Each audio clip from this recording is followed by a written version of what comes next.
Yes, sir. So we call upon the next speaker, Dr. Pradeep Ventrapati, Assistant Professor at Homi Baba Cancer Center, Hospital and Research Center, Vizag.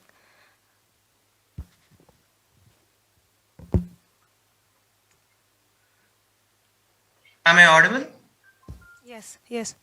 Yeah, thank you. Are the slides visible? Visible, visible. Yeah.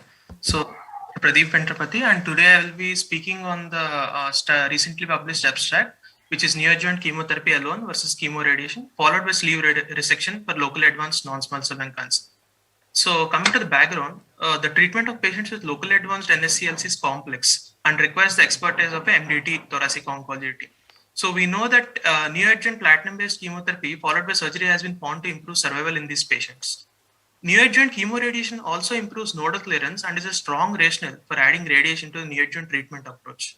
Although improved survival with neoadjuvant chemoradiation followed by resection has not been shown in phase 3 trials to date, we should understand that these studies have been limited by slow accrual rates, patient selection, outdated radiation techniques, and detrimental interruptions in therapy, and also there are high mortality rates with the pneumonectomy. So there is an evidence gap in the risk benefit ratio of this approach, and it is not well defined in patients who are requiring sleeve resection only. So as we know, sleeve resection, only a part of the airway is removed and the rest of the airway is rejoined along with the rest of the lobes, so that we can preserve as much lung as possible while getting rid of the cancer. So the objective of this study was to compare the short and long-term outcomes of neoadjuvant chemotherapy alone versus chemoradiation followed by sleeve lung resection. So the study design was retrospective. The patient pool was from the National Cancer Database in the United States.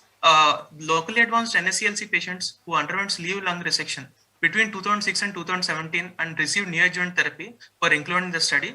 There were two groups. They were divided into two groups. One is the chemotherapy group and the other is the chemoradiation group. And the outcomes of interest were the 30-day mortality, 90-day mortality, and the overall survival. So to minimize confounding by indication, the propensity score adjustment, logistic regression, Kaplan-Meier survival analysis, and Cox hazard model were used to identify associations. So coming to the results, there were in total 176 patients who were analyzed, and out of that 92 patients were in the chemotherapy group and 84 in the neoadjuvant chemoradiation group. All the patients' demographic characteristics and the tumor characteristics were well balanced. And the 30-day mortality and the overall survival was similar in both the groups, but there was significant difference in the 90-day mortality, which was higher in the chemoradiation group. So even on multivariable analysis, neoadjuvant chemoradiation was associated with a higher 90-day mortality, and it was not associated with any overall survival benefit. So it was concluded that in locally advanced resectable NSCLC who are requiring a sleeve lung resection, neoadjuvant chemoradiation was associated with a 5-fold increase in 90-day mortality without an overall survival benefit for neoadjuvant chemotherapy alone. So coming to the opinion on the study, so we know that previous studies which examined the role of neoadjuvant chemoradiation have shown a trend towards improved outcomes, but there is no concrete evidence in terms of improvement in survival. Also, all these studies which have shown some trend had a heterogeneous mix of patients and they underwent pneumonectomies also. So this is a retrospective study which looked back at patterns in the National Cancer Database and compared the outcomes of two different groups, that is the NACT and the neoadjuvant chemoradiation, only in patients who underwent sleeve resection. So the important take home from the study is that the addition of radiation therapy did not improve OS outcomes, and more patients in the chemoradiation group had died 90 days after surgery. But it is reasonable to think that adding radiotherapy has increased the side effects, and that's why the outcomes were poor.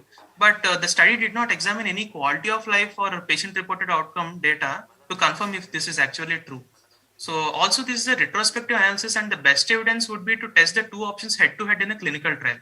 Also, we don't have the nodal status, margin status, and the PAT-CR rates in the two groups. But still, this research does provide new data suggesting that chemotherapy alone is preferable over chemoradiation before sleeve resection surgery due to similar survival outcome and potential for reduced side effects. But we have to understand that with the immunotherapy now taking over the neoadjuvant clinical trial design, so such a study may not be even conducted. But this is important for our country where obviously immunotherapy, the affordability of immunotherapy comes into question. And if we have to choose between NACT and NACRT for sleeve resection, probably NACT might be a better option. Thank you. Thank you.